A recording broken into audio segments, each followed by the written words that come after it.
नमस्कार विद्यार्थी मित्रांनो, तर आपण जे सिरीज चालू केलेली होती महाराष्ट्राच्या भूगोलाची ती आपली कंप्लीट झालेली नाहीत।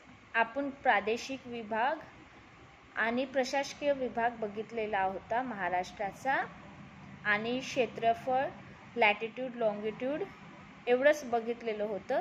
तर आज आपण समोर ओळूया आणि पाहूया महाराष्ट्राचे प्राकृतिक विभाग। तर चला सुरू करूया। महाराष्ट्राचे 3 प्रमुख प्राकृतिक विभाग पडतात। 3 पहिली आहे कोकण किनारपट्टी, दुसरी सह्याद्री किंवा पश्चिम घाट ज्याला सातपुडाचा रांगाही म्हणतात, आणि तिसरी आहे महाराष्ट्र पठार म्हणजेच दक्खनचे पठार। एक मिनिट थांबा। तर आपण अगोदर बघूया महाराष्ट्राच्या प्राकृतिक विभागात कोकण किनारपट्टी। कोकण किनारपट्टी म्हणजेच पश्चिम महाराष्ट्राकडील राज्य जे अरेबियन सीला कनेक्टेड आहे,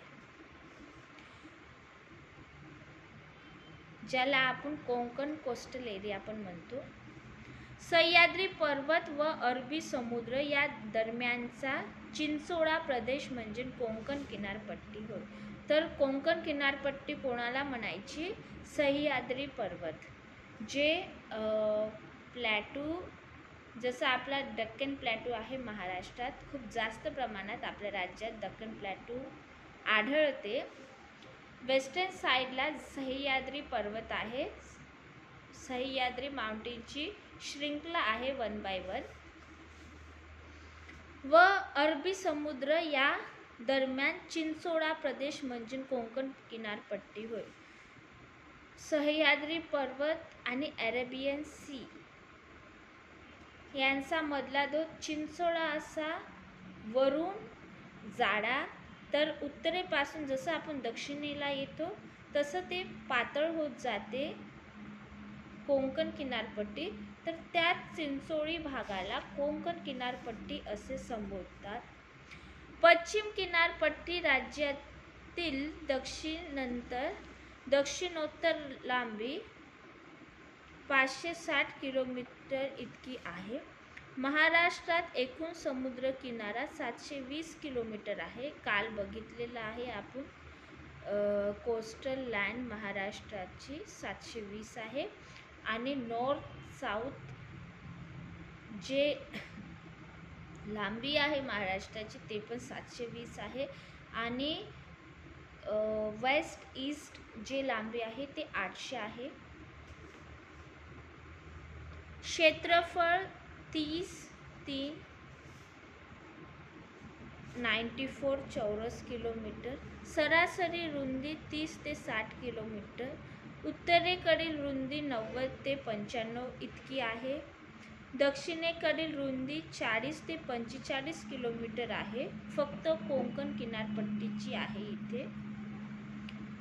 कोकणास अपरांत या नावाने ओळखले जातात। कोकण किनारपट्टीला अपरांत या नावाने ओळखले जातात। कोकण किनारपट्टीचा महाराष्ट्रातील किती विस्तार आहे, किती एक्सपांड झालेला आहे कोकण किनारपट्टी महाराष्ट्रात? उत्तरेकडे उल्हास नदी खोऱ्यापासून दक्षिणेकडील रेडी बांधापर्यंत इतके आहे। कोकण किनारपट्टीची वैशिष्ट्ये काय आहे? कोकण किनारपट्टी दक्षिणेकडे अरुंद झालेली आढळते, अगोदरच सांगितलं। तर उत्तरेकडे उल्हास नदी खोऱ्यात तिची रुंदी सर्वाधिक आहे, म्हणजे 100 किलोमीटर आढळते। मी अगोदरच म्हटलं ना, उत्तरेला जाळीपट्टी आहे कोकण किनारपट्टीची, आणि जसजशी ती खाली येते तसतशी तिची जे कोकण किनारपट्टी आहे ती पातळ होत जाते किंवा तिच्या जाळीत कमतरता यायला लागते, आणि हे सगळं यासाठी रिझन आहे जिओग्राफिकल, भौगोलिक कारण आहे, त्यामुळे रुंदी दक्षिणेकडून कमी आणि उत्तरेकडून जास्त आहे, जे की आहे 100 किलोमीटर. कोकण किनारपट्टी रिया प्रकाराची आढळते. क्वेश्चन विचारलेला आहे की कोकण किनारपट्टी कोणत्या प्रकारची आढळते, तर रिया प्रकारची आढळते. कोकणच्या उत्तरेकडील भूभाग बेसोल्ट पासून बनला आहे. तसं पाहिलं तर भारताचा डक्कन प्लॅटूत अर्ध्यापेक्षाही जास्त, तुम्ही पाऊंड म्हणू शकता, एवढा जो भूभाग आहे महाराष्ट्राचा तो बेसाल्ट या खडकाने बनलेला आहे, काळ्या कलरचा. म्हणजे नस एकेकाळी महाराष्ट्रात किंवा त्या एरियामध्ये जिथे डेक्कन प्लॅटू आता निर्माण आहे आपल्या महाराष्ट्रात, आणखी सदर्न कर्नाटकामध्ये पण आहे, गोव्याला पण आहे, तिथे एकेकाळी ज्वालामुखी सक्रिय झाली असणार, वॉल्कॅनो इरेप्ट झालेला असणार. त्यामुळे ते खडक जे इग्नियस रॉकपासून, जसा हार्ड रॉक आपल्याला मिळतो जेव्हा ज्वालामुखी सक्रिय होते, तसा त्या रॉकला बेसॉल्ट म्हणतो, जो काळ्या कलरचा हार्ड असा दगड असतो, जो एकेकाळी ज्वालामुखी विस्फोटामुळे निर्माण झालेला आहे, तर त्यालाच बेसॉल्ट असे म्हणतात. तर बेसॉल्ट या खडकापासनं महाराष्ट्राचा भूभाग बनलेला आहे.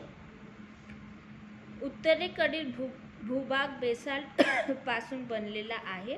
कोकण किनारपट्टी या प्रकाराची आहे. कोकण ही परशुरामाची भूमी आहे.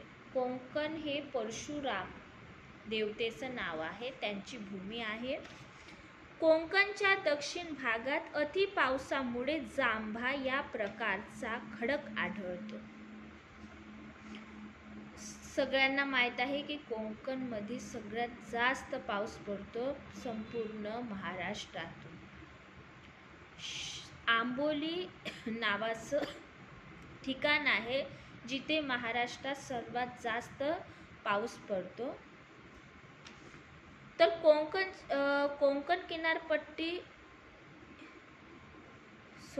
कोकण दक्षिण भागात अति पावसामुळे जांभा या प्रकारचे खडक आढळतात. जसे नॉर्थमध्ये इग्नियस रॉक म्हणजेच बेसाल्ट खडक पाहिले जातात, तसेच कोकणच्या दक्षिणेस जांभा या नावाचे खडक पाहिले जातात.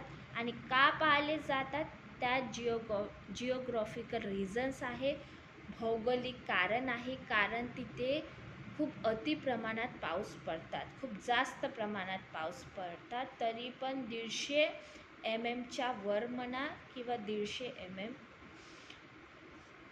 तर त्यामुळे जांभा प्रकारचे खडक आढळतात. आणि उत्तरेला बेसॉल्ट, कारण तिथे शायदच कमी पाऊस पडत असणार. खडक म्हणजे काय, खडक दगडाचा प्रकार आहे. खडक किंवा एकापेक्षा जास्त किंवा ग्रुप ऑफ मिनरल्स पासून बनतात, ज्याला रॉक्स असे म्हणतात.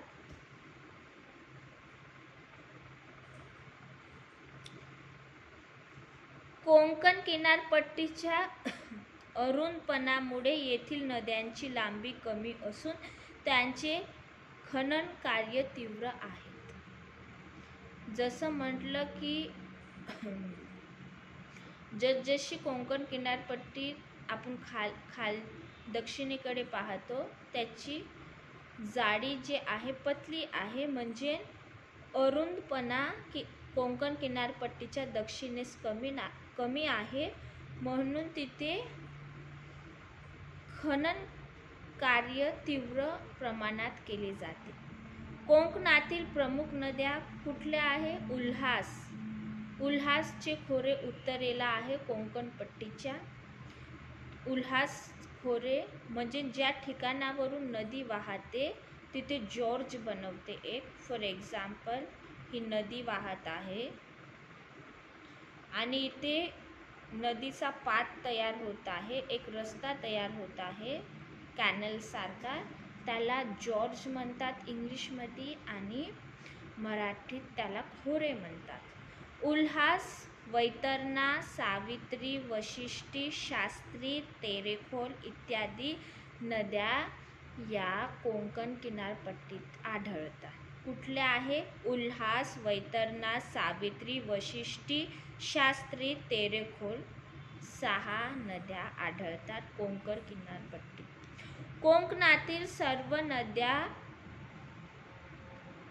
सह्याद्री पर्वतावरून वाहत येऊन अरबी समुद्रात मिळतात.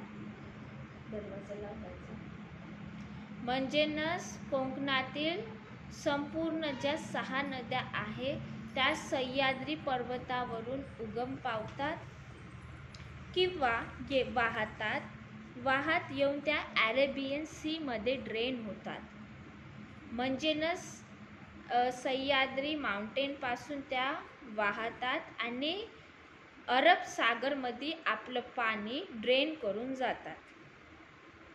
कोकणातील नद्यांच्या उत्तरेकडून दक्षिणेकडे क्रम लावा. एक्झाममध्ये खूप वेळा विचारला आहे. उत्तरेकडून म्हणजे नॉर्थ पासून तर साऊथ कडे क्रम लावा.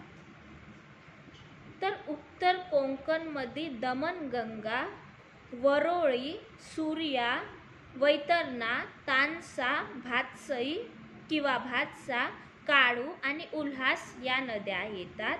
तर मध्य कोकण कोस्टलचे 3 पार्ट्स आहे. फर्स्ट नॉर्थ कोकण, मग middle Konkan and last is south Konkan. तर उत्तर कोकणमध्ये दमणगंगा, वरोळी, सूर्य, वैतरणा, तानसा, भातसई किंवा भातसा, काळू आणि उल्हास असा नद्यांचा क्रम आहे 1 by 1. नंतर मध्य कोकण किंवा मिडल कोकणमध्ये पाताळगंगा यासाठी कारण ती लुप्त आहे. पाताळगंगा, अंबा, कुंडलिका, काळ, गंधार, भोगावती, घोड, सावित्री, भारजा, जोग, जगबुडी, विशिष्टीची उपनदी ही जगबुडी आहे, विशिष्टी नदीची ट्रिब्युटरी आहे. वशिष्ठी, शास्त्री, बाव ही शास्त्रीची ट्रिब्युटरी रिव्हर आहे. नंतर आहे दक्षिण कोकण. दक्षिण कोकणमध्ये काजळी, मुचकुंदी, काजवी, शुक, वाघोटन, देवगड, आचरा, गड, कर्ली, तेरेखोल या नद्यांचा क्रम लागतात.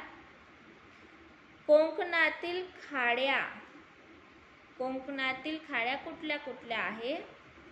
तर भरतीच्या वेळी नदी मुखातून समुद्राचे पाणी जेथपर्यंत नदीत शिरते त्या नदीच्या भागास खाडी असे म्हणतात. हे डेफिनेशन आहे खाडीची. काय आहे? भरतीच्या वेळी नदी मुखातून समुद्राचे पाणी जेथपर्यंत नदीत शिरते म्हणजेच जेव्हा नदी ओरिजिनेट होते, ज्या मुखातून किंवा जे नदीचं सोर्स आहे जिथून ती उगम पावते, जशी ती वाहत येते तेव्हा ती नंतर ती लास्टमध्ये जिथे पाणी ड्रेन करते, मग ते अरेबियन सी असो किंवा बे ऑफ बेंगॉल, तर त्या नदीच्या भागास खाडी असे म्हणतात. खाडी म्हणजे बे. खाडी नदीच्या मुखात समुद्राचे पाणी जेथपर्यंत शिरते त्याला खाडी म्हणतात. कोकणातील खाड्यांचा उत्तरेकडून दक्षिणेकडे क्रम लावा. तर इथे खाड्याचे पण क्रम लावायला विचारतात.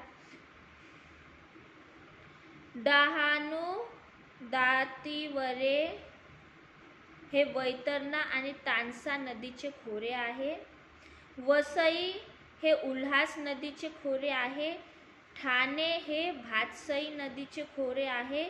मनोरी, मालाड, माहीम, पनवेल, उरण,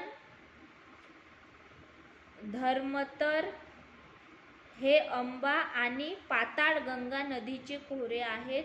रोहा हे कुंडलिका नदीचे खोरे आहेत. राजापुरी काल नदीचे खोरे आहे. बाणकोट सावित्री नदी. काळशी दाभोळ वशिष्ठी. जयगड शास्त्री नदीचे खोरे आहे. भाटे काजळी. पूर्णगड हे मुचकुंदी नदीचे खोरे आहे. जैतापूर हे आणि विजयदुर्ग हे शुक नदीचे खोरे आहे. देवगड नदीचे खोरे आहे. आचरा नदीचे. नंतर धर्मतर खाडीत अंबा नदी, कारंजा खाडी व पाताळगंगा नदी यांचा संगम आहे. कोकणातील पुळणींचा उत्तरेकडून दक्षिणेकडे क्रम. पुळणी म्हणजे बीच, ज्याला आपण इंग्लिशमध्ये बीचेस म्हणतो. तर उत्तरेकडून दक्षिणेकडे क्रम.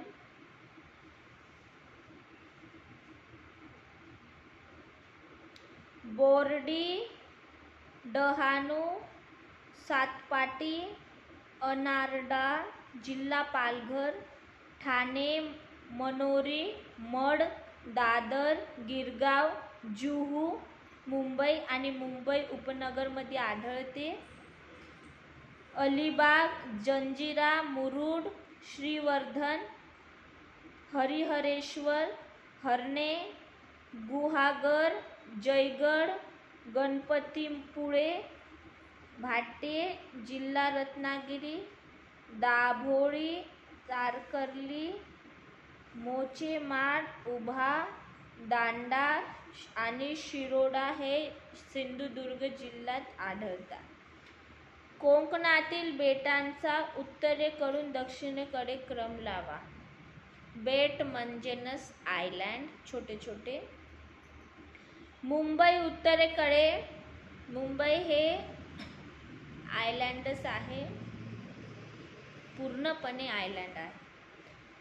अंजदीव, षष्टी, मढ, घारापुरी, खांदेरी, उंदेरी, कासा, कुलाबा, जंजिरा, कुरटे हे दक्षिणेकडे आहे, सगळ्यात दक्षिणेकडे.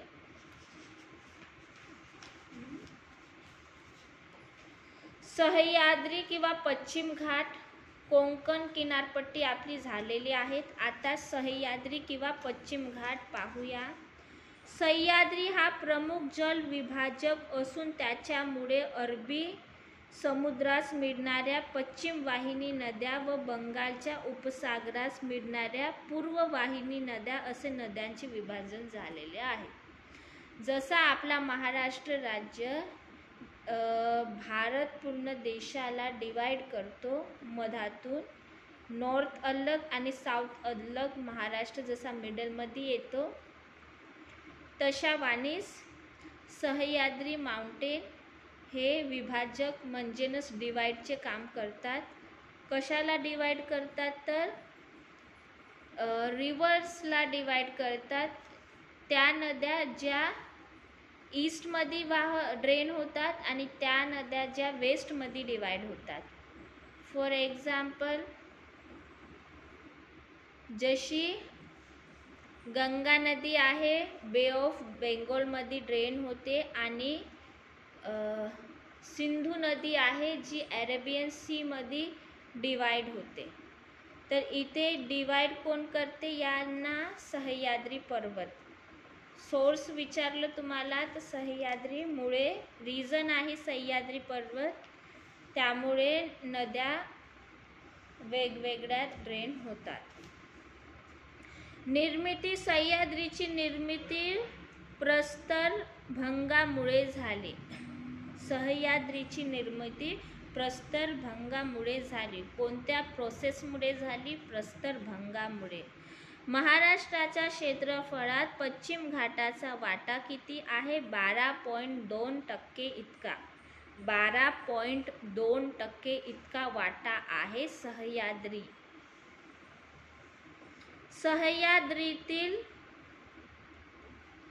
सह्याद्रीची सरासरी उंची किती आहे किंवा पश्चिम घाटाची वेस्टर्न कोस्टची किती उंची आहे तर ती 915 ते 1220 मीटर इतकी आहे. संपूर्ण भारतामधून 1600 किलोमीटर इतकी आहे. महाराष्ट्रात तिची लांबी 750 आहे आणि कोकण किनारपट्टीची किती होती 720. कळसुबाईची सह्याद्रीतील महाराष्ट्रातील सर्वोच्च शिखर हे कळसुबाई आहे, जे नाशिक व अहिल्यानगर जिल्ह्यांमध्ये येतात. 2 जिल्ह्यांमध्ये येतात. कळसुबाई हे माउंटेन पीक अर्धी अहिल्यानगरमध्ये येतात. म्हणजेच महाराष्ट्राचा सर्वात मोठा जो जिल्हा आहे अहिल्यानगर आहे क्षेत्रफळाच्या दृष्टीने त्यात, आणि नाशिकमध्ये अर्ध येतात. सह्याद्रीच्या मुख्य दक्षिण उत्तर रांगेपासून पूर्वेकडे अनेक डोंगर रांगा फुटलेल्या आहेत. सह्याद्रीचे 3 प्रमुख डोंगर रांगा व त्याच दरम्यान नद्या आढळतात. सातमाळा आणि अजिंठा डोंगर रांगा, हरिश्चंद्र बालाघाट रांगा, महादेव डोंगर रांगा. तर सातमाळा अजिंठा डोंगर रांगा, सातमाळा रांगा नाशिक जिल्ह्यात तर अजिंठा रांग औरंगाबाद म्हणजेच छत्रपती संभाजीनगर जिल्ह्यात आढळतात. हरिश्चंद्र बालाघाट रांग या रांगांमुळे गोदावरी व भीमा नदीची खोरे वेगळी झाली आहेत. महादेव डोंगर रांगा या रांगांचा विस्तार प्रामुख्याने सातारा व सांगली जिल्ह्यात आढळते. सह्याद्रीतील घाट मार्गांचे उत्तरेकडून दक्षिणेकडे आपण अरेंजमेंट करू.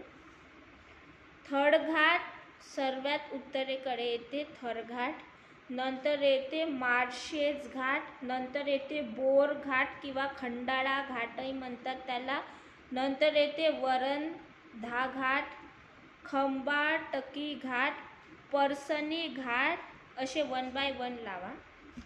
कुंभार्ली घाट, आंबा घाट, फोंडा घाट, हनुमंते घाट, कोल्हापूर कुडाळ घाट, आंबोली घाट, नंतर येते राम घाट सगळ्यात दक्षिणेला.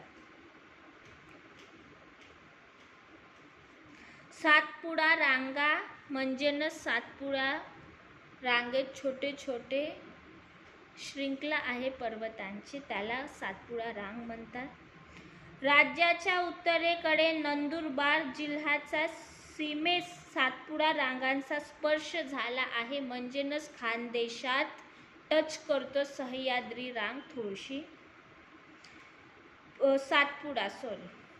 पूर्व पश्चिम विस्तार असलेल्या सातपुड्याचा फारच थोडा भाग राज्यात समाविष्ट होतो. नर्मदा व तापी नद्यांची खोरे सातपुडा रांगांमुळे एकमेकांपासून अलग झाले आहे. सातपुड्याचा विस्तार नंदुरबार जिल्ह्यात सातपुडा डोंगरास तोरणमाळ पठार म्हणून ओळखले जाते. कोणते पठार? तोरणमाळ. अमरावती जिल्ह्यात सातपुडा रांगांना गाविलगड टेकड्या म्हणतात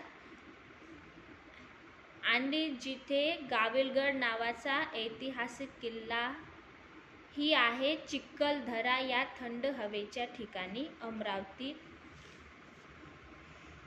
सातपुडा पर्वताच्या मध्यभागी रावेर बऱ्हाणपूर दरम्यान बऱ्हाणपूर खिंड आहे.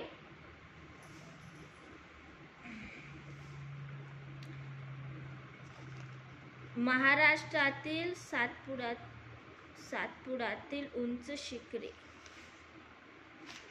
तर अस्तंभा जिल्हा नंदुरबार, बैराट जिल्हा अमरावती म्हणजेच गाविलगड टेकड्या. महाराष्ट्रातील सह्याद्रीतील उंच शिखरे पाहू. सगळ्यात उंच 1 बाय 1 जे जास्त उंची आहे तिचं अगोदर नाव घेणार मी, नंतर मग तिची उंची कमी कमी होत जाणार, असे आपण माउंटेनचे नावं घेऊया. सगळ्यात उंच शिखर महाराष्ट्रात कळसूबाई आहे, जे अहिल्यानगर आणि नाशिक अहिल्यानगर आणि नाशिक जिल्ह्यात आढळतात. जिची उंचाई आहे 1646 म्हणजे न 1646 इतकी आहे. 16 हा आकडा लक्षात ठेवा. 1646 6 2 टाइम येते, सेकंड आणि फोर्थ. नंतर आहे साल्हेर नावाची. फर्स्ट कळसूबाई, के वरून कळसूबाई, नंतर एस वरून साल्हेर, जे नाशिक जिल्ह्यात आढळते, जिची उंचाई आहे 1567. नंतर आहे गवळदेव, जिची आहे 1522, जी अहिल्यानगरमध्ये साठवते. 2 आहे अहिल्यानगरात, एक 3ऱ्या नंबरची आणि एक कळसूबाई पहिल्या. घनचक्कर 1509 अहिल्यानगर. धोडप 1472 नाशिक.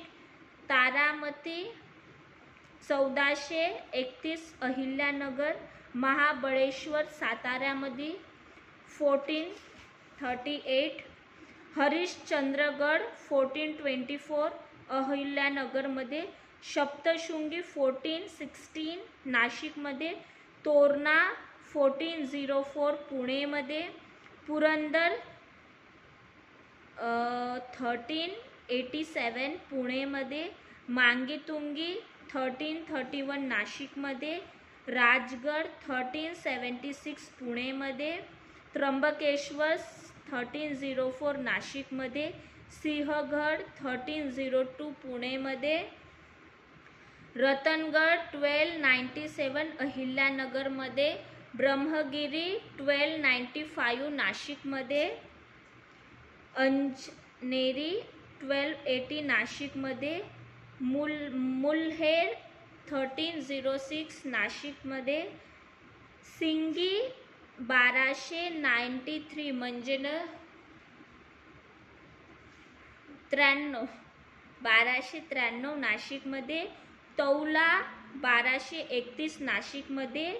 ताम्हणी 1226 पुणेमध्ये. तर हा संपूर्ण क्रम आहे उंचीप्रमाणे पर्वतांचा, सह्याद्रीतील शिखरे, उंच शिखरे.